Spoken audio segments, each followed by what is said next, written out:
We're studying Daf Chav Zayin, but we're going to start here on Chavavim and Beis. Matzah b'chanus. There are many customers in a store, and any of them could have possibly lost this money, and therefore Re'u Shalom, there's going to be an assumption of Yesh. However, Bein Teva v'lechanvoni, it seems that the storekeeper would have some sort of a counter or a table, and he sat behind that table. So if any money fell from him, it would have been found between his chair and the counter, and therefore you have to return it to the chenvani. Lifnei shulchani, and it would seem that the same halacha would apply to a money changer. Hareu shalom. However, ben kisei l'shulchani, kisei l'shulchani, is then hareu shel shulchani. The same basic principle. Halokeh peros michavero. A person buys fruits from his friend, o sheshilach lo chaver peros, or his friend sends him produce. Umotz ben mos, he finds matbeos that are mixed in with the peros. Harei elu shalom. He can assume that they don't belong to the person who carried the peros, but rather it was his peros. But im hayu tzrurim, no telumachris. But there's a possibility that the coins came from somewhere else, and if there's a simon, namely tzrurin, and we'll have to see exactly what the simon of tzrurin is. We discussed in the past whether it's kemigdal and how they're situated one on top of the other, then no telumachris. Omer Abelazar, afilu munachim al gabe shulchan. Now, Rabbi Elazar is going to, as we'll soon see, is medaik from the Reisha, that even if the coins are found on top of the counter, nevertheless, hareu shalom. But Tnan, when we look at the Mishnah, we come to the opposite conclusion, because it says, lifnei hashulchani hareu shalom, and the implication is that it's not on top of the counter, but in front of the counter.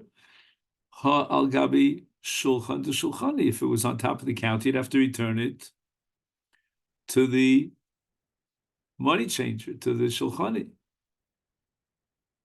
And that's against Rebbe Elazar. And the Gemara says, but ema seifa.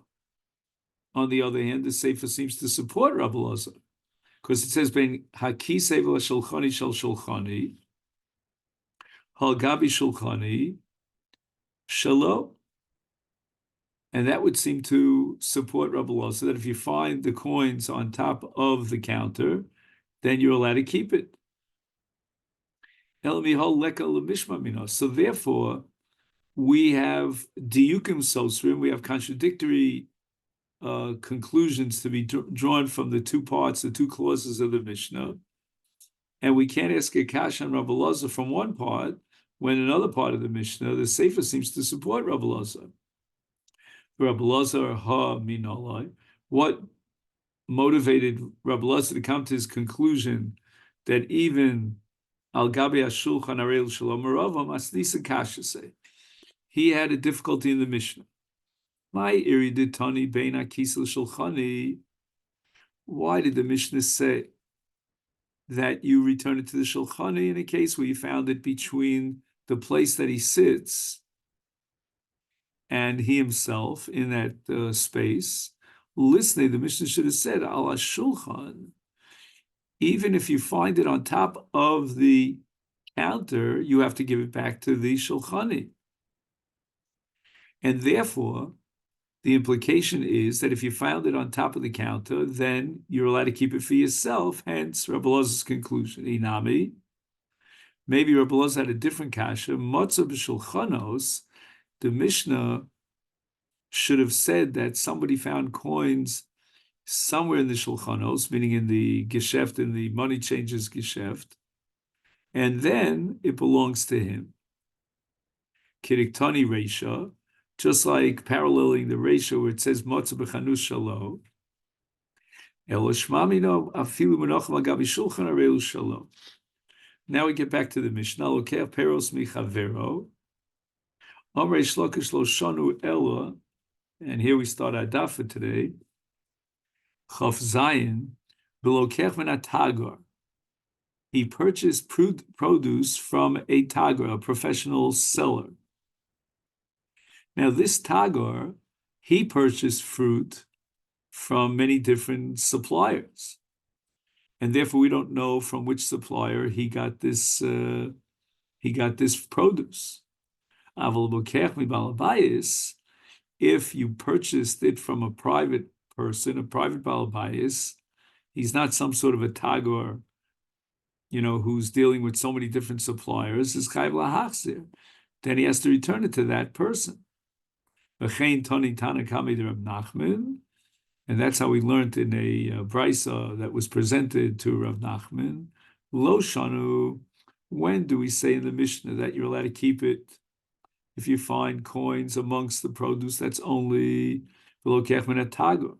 V'lokech min balabayis, chayv lachzir, he gives it back to the balabayis. Omer Rav Nachman, Omer Rav Nachman chi balabayis bi atzmo dashan. Right, we know that disha means threshing. In other words, the balbayis also hires workers. So maybe instead of assuming that it belongs to the balbayis, maybe it has to be returned to one of the workers. Maybe somebody was threshing in his field that was getting wages for that, and he dropped some money. Omalei. So the one who brought this brisa says to Rav Nachman, Ismei, should I assume that the brisa is incorrect? Omalei lo. Titage mas nisan, interpret the brisa as referring kegon she doshan al yidei avdo v'shefchos haknanim, that he had hired non-Jewish workers to do the disha, and therefore he doesn't have to return it to them, because we only return an aveda according to the law to a Jew.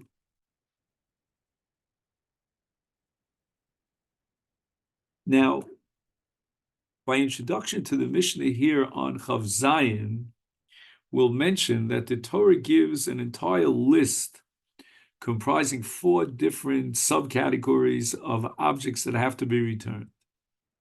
One of them, and we're going to see at the end of the parasha, there's a Kol Avedas Achicha, a klal that combines all 4 categories into one. So our sugya is going to address the question, why did the Torah have to specify these 4 categories? Afa Simla, for example, the case of Simla, which is a garment, Haisa B'chlal Kol Elu is included in Kol Avedas Achicha. V'lo Yatzas, why did the Torah feel it had to mention Simla? L'chake Shele Lo Melecha. This becomes a paradigm to teach us mas simla miuchedes sheyeshla ba simona v'yeshla tovim. So we're not talking about some sort of mass production or manufacture plant. We're talking about homemade garments, and each homemade garment has its own distinguishing mark.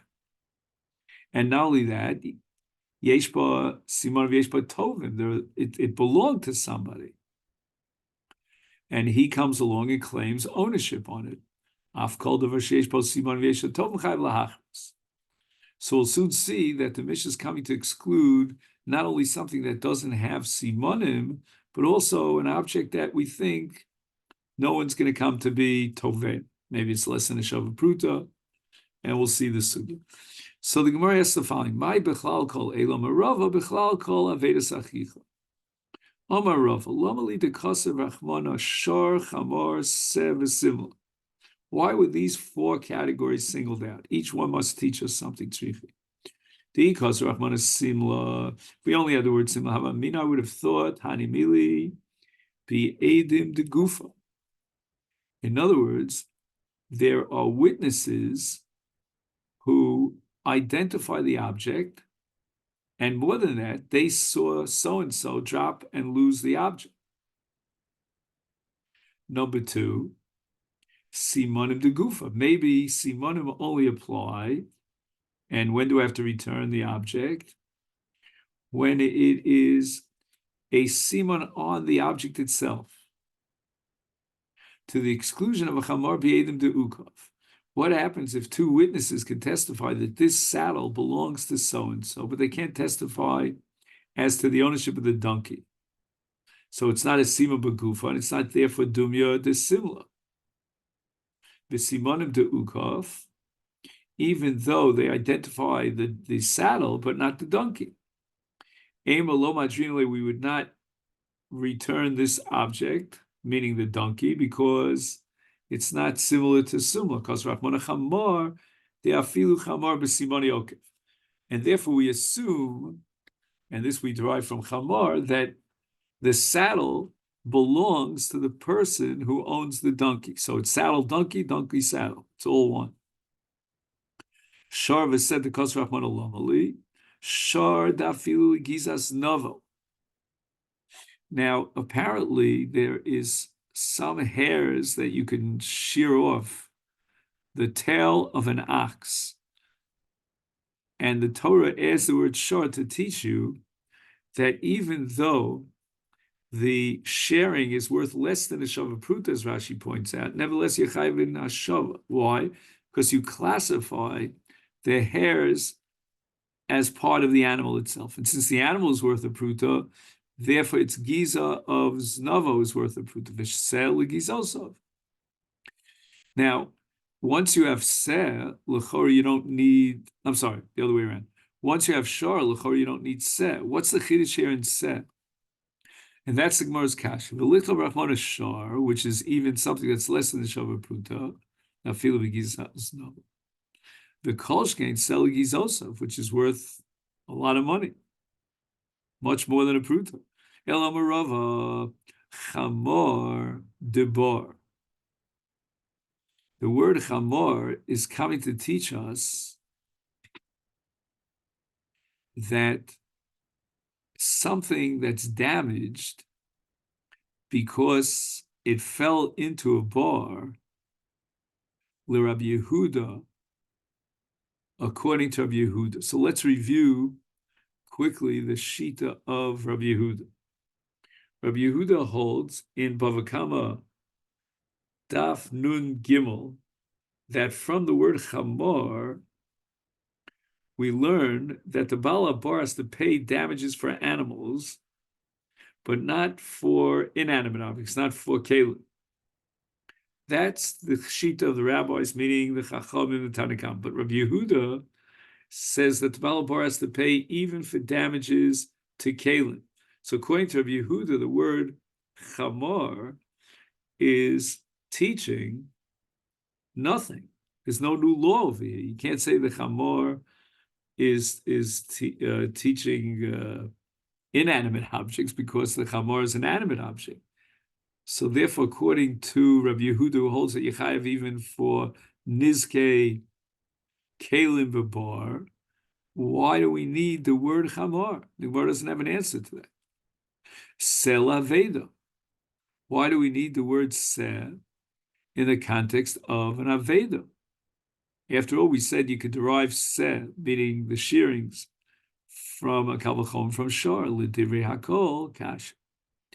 So these are two words that are superfluous, and we don't know why the Torah to add them.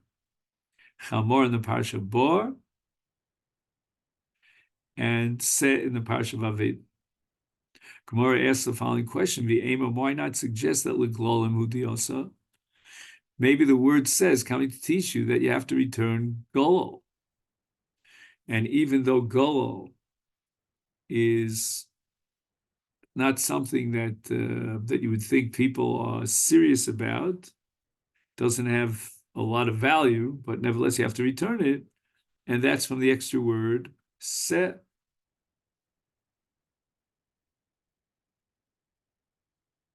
So the Gemara rejects this. Gololem afkuri mafkalahu. You can't say that there's tovim, those who demand return of gololem, because people are mafkir glolin. So Gemara asks Vidilma l'simonim hudiosa. Why are you so stuck on stuck on the problem of the word se? Maybe the word says coming to teach us simonim tiboilahu. We're gonna have a whole sugya later on in Mirza Shem Daf Chav Ches about whether simonim doraisa or lo. Is therefore Kosa Rachmona said afilu b'simonim adrina to teach us that simonim is doraisa. And the Gemara rejects this. Amri midik tani lahu. Tana l'simonim gabi simla. The Tana of our Mishnah taught us the halacha of simonim with regard to a simla. Diktani ma simla v'ches sheish bo simonim yesh tov v'chayv lahachriz. I've called over sheish bo simonim yesh lo tov v'chayv lahachriz. Shma mina deseh lav l'simonim udas. From the fact that the Mishnah has two categories. One is Yesh Lo Tovim, as opposed to Hefker, and the other is Yesh Lo Simonim, and that's what Se is all about. Therefore, we cannot assume that Se is coming to Simonim, because we need the word Se for Tovim. And basically, all the suggestions that the Gemara had tried to understand why the word Se, nothing really satisfies the Gemara, and therefore we remain with that kasha. Why did the Torah add the superfluous word se? Tana Rabbanan. Oh. So for this sugya, we really have to keep a scorecard. It's one of these sugyas where you'll have two Tanoim learning two things from each word, and then you'll have to know what the other word means to the other Tana. So let's see if we can do this. Tana Rabbanan, Asher Tovad.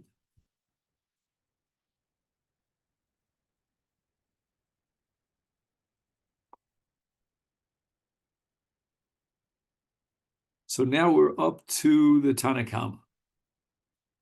So we're going to write down Tanakama, Asher Tovad.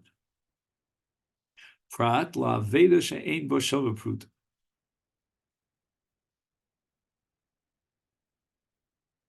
Okay. Rabbi Yehuda Omer, I don't use the word asher tovad to say that you lost property, meaning that it's got to be worth a pruta, but rather I derive it from umitzasa. Prat la veda she'ein bo shava pruta.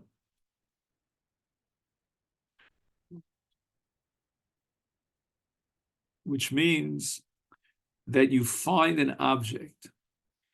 And the concept of finding an object means an object that's worth a pruta. So again, Tanakam learns it from Asher Tovad and Rabbi Yehuda from Mitzasa. My beinayu, what's the nafkamina between Tanakam and Rabbi Yehuda? No nafkamina, says the Gemara. Amar Abaye mashmos dorshim ika beinayu. It's just a question of how to derive the conclusion that there's no chiv hashava in a pachas mishava pruta. Mar nafkalemi Asher Tovad. That's the sheet of the Tanakama. Umar nafkalemi umitzasa. That's the sheet of Yehuda. So Gemara raises the following question: Luman did nafaklemi Asher Tovad according to Tanakama that you exclude ein bo shav pruta from Asher Tovad is hay umitzasa mayovle. He has to use something. He has to do something with the word umitzasa. And the Gemara answers L'kid Rav Noi. So what was Rabbi Noi? The Omer Rabbi Noi umitzasa di aso liyade mashma.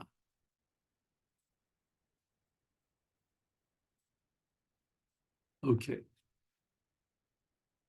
So what's going on over here with asi liyade, which literally means it came into his hand. So he says the following.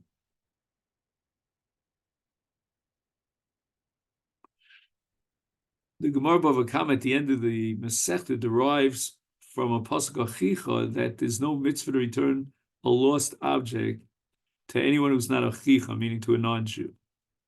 But the Gemara there considers the possibility that the limitation applies only to retrieving and returning a lost object. Notice you're not obligated in the tircha of taking in the aveda of a guy into your house, but once it comes into your house, into your hands, in other words, you already took the trouble to retrieve the lost object, maybe there's hashava even to a Gentile. And on that, Rabbi Noi responds that since the limitation is written with regard to a lost object, umitzasa, that you found, one that you already retrieved, that's meaning you found it and you already retrieved it, and yet the Torah tells us that it's got to be Avedas Achicha, and if it was lost by a Gentile, although it's already in your hands, nevertheless, you're potter from Hashav. So that's called Dasoy Liyodei Mashma. So when I first read this Gemara before Rashi, I thought Dasoy Liyodei Mashma is a ribui, but actually, in a sense, it's a miyut, that even though it's Dasoy Biyodei, if it was lost by a guy, you still don't have to return it. And the Gemara says now, we go back to Rabbi Yehuda, we're going to have to figure out what Rabbi Yehuda does with the pasuk Asher Tovad. Oh, so he derives pachos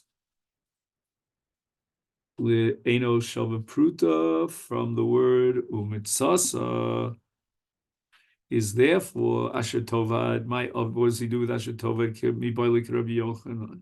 Tiamar Rabbi Yochanan mishum Rabbi Shimon Bar Yochai minayin lad veda sheshot fanor. So now we have Asher Tovad Prat Lishot Fanor. Shimuter Shenemar Kain Tasel Chol Avidas Achicha Asher Tovad Mimenu Umitzasa. So the Asher Tovad is going to teach me that it's Mishavuda Mimenu Metziya Kol Adam Yotzazu Shavuda Mimenu V'Eina Metziya Eitzel Kol. So that's called Avedas Sheshot Fanor. Now the Gemara asks the following question: Ve'idach, according to Rabbi Yehuda, if it's pachas mishava pruta, he derives it from the pasuk umitzasa. Is had Rabbi Yanai dirabnai minole? How do we know to exclude a case of asi liyadei nafkele mi umitzasa?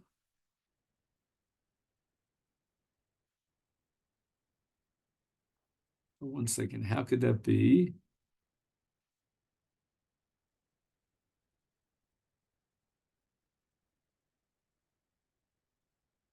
From the extra vav of umitzasa. Ve'idach, what is the Tanakama? He derived Fox Mishav Pruta from Asher Tovad. It's Hadar Rabbi Yochanan. How does he know Avedas Shot Fanor, which is Avudim Menu we call Adam, and Rabbi Yochanan derives it from Asher Tovad. Tanakama can't allow himself that luxury because he needs Asher Tovad to exclude Fox Mishav Pruta. And the way it says Nafkalei Menu. The Torah adds the extra superfluous word Mimenu. It says Asher Tovad Mimenu. And that's coming to exclude a shot fanor. Ve'idach, what does Rabbi Yehuda? What does Rabbi Yehuda do with these extra words of mimenu? Right, the extra word of mimenu.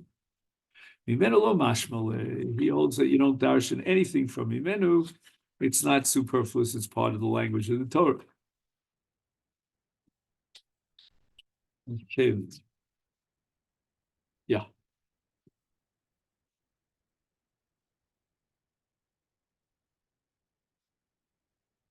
And now we're approaching the sugya of what is the critical moment that generates hashavas aveda. Is it the moment that the owner lost the object, or the moment that the finder found the object? Rafa Omar, as opposed to what we said before, the name of Abai, that it's just Mashmo's Darshina, Mashmo's Kra, and there's no Nafkamina. Rav insists there's an Nafkamina between Chachamim and Rabbi Yehuda. Pruta Shehuzla Ika Beinayu. What if the object went down in value? Initially, at the time of the Aveda, it was worth a pruta, but the time that he found it, it was worth less than a pruta. Mandi omimi asher tova. According to Tanakama, that Poksum Shov pruta is excluded under asher tova. Ika. At the time that he lost it, asher tovad, it was worth a pruta, and therefore yechayiv tashava. Umandi omim mitzasa, the emphasis totally on when he found it. And leka, when he found it, it wasn't worth the shava pruta. Beautiful shtickle Torah from our Bible, unfortunately the Gemara rejects it. I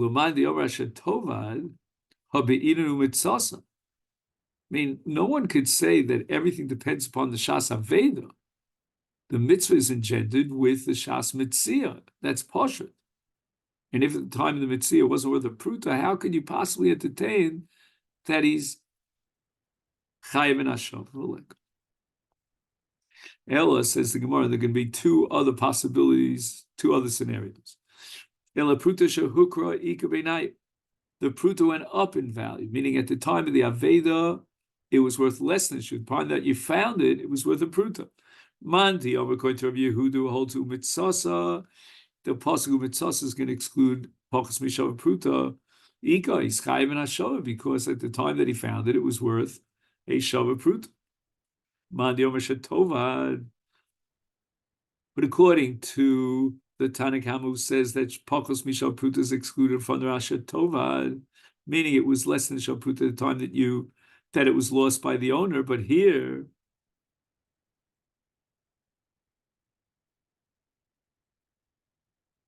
it was a Pruta Shahukra. At the time that he lost it was worth less than a Pruta, it went up in value, is Leka, therefore he's not Chayav. Gemara rejects this as well. We're going to have to come up with a third possibility. You can't say that if somebody lost something that's less than Shav Pruta, you have to return it, because the Torah does say Asher Tovat, meaning the losing is part of the generation of the mitzvah. The Leka, therefore, it can't be that anyone would say that you're chayiv to return an object that was lost and it was less than Shav Pruta when it was lost. Okay, now we get complicated. At the time of the loss, it was worth a pruta. At the time that you found it, it was worth a pruta. Because both the Tanakhama and Rabbi Yehuda require both Asher Tova and Umitzas. But in the middle, between T1 and T3, meaning during T2, it went down in value. Oh, so what? If you hold, like the Tanakhama, that you derive Pachos Mishav Pruta as an excuse from Asher Tovad, then for sure you're chayav because it was worth Shav Pruta when he lost it. But Umandi Omer Mitzasa, going to Rabbi Yehuda, that you exclude Pachos Mishav Pruta on the Mitzasa, you need a Mitzasa. It's got to be a Shav Pruta the entire time. V'hine de Isbe Shir Metziya Mishas Aveda Shas Metziya. From the time that he lost it, straight through the time that you found it, it was worth the Shav Pruta. If in the middle it went down in value, then, according to Rabbi Yehudi, a potter from Hashav. Now, I have a note here that I wanted to call to your attention. He says the following, that when it says, Umitzasa, we focus on the vav of umitzasa and umitzasa. The and implies asher tova at the moment of aveda. Mitzasa is the moment you found it. Umitzasa, the extra vav, is a continuum of time from the time that he lost it till the time you found it.